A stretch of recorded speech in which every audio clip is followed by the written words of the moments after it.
Untuk iftar at 2025 ni, anjuran Kementerian Pelancongan Sdn Berdaya melalui Jabatan Kesenian dan Kenegaraan JKKN, dia penganjuran ni yang ke tahun yang ke-13.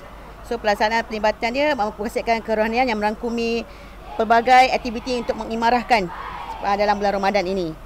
So salah satu sempena iftar at KL ni gotong royong penyediaan bubur lambuk yang disediakan oleh Puspanita Cawangan Motek bersama di bawah agensinya seperti Balai Seni Negara, Jabatan Warisan Negara, JKKN sendiri, Istana Budaya beserta agensi yang lain.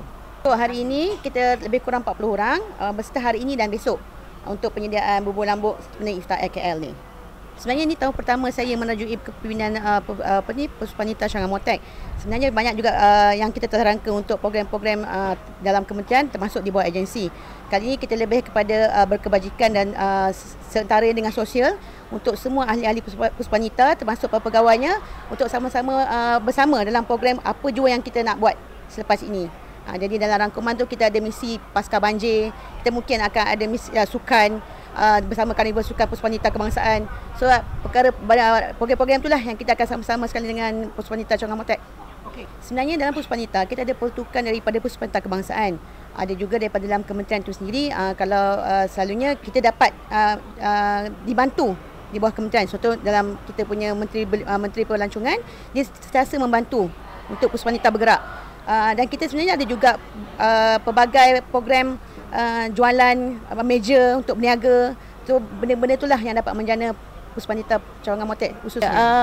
Semestinya kita akan bekerjasama dengan agensi JLC, badan-badan korporat yang nak sama-sama buat CSR bersama kita. Dalam masa sama buat CSR, kita juga nak menjana pendapatan di kalangan ahli itu sendiri. Contohnya macam kita tiap tahun ataupun tiap hari kita ada perniaga jualan. So jualan ni memang menjana pendapatan sebab setiap kali berniaga tu kita ada buat sewa meja dan tapak sebagainya lah. Itu di antara yang nampak untuk menambah pendapatan. Walaupun saya baru, tapi ada di kalangan JLC seperti Selcom, Ambank nak bersama-sama collaborate dengan kita untuk satu program sekaligus dapat juga menjana pendapatan kami di Puspanita Cawangan Motek. Untuk saya, di bawah agensi, mana-mana agensi yang nak buat program, kita tak ada halangan dan kita akan membantu selagi yang boleh lah. Tapi ada sekiranya ada agensi yang boleh menjana pendapatan sendiri, kita pun tak ada masalah untuk dia meneruskan program-program yang selain pada program daripada pusat sendiri.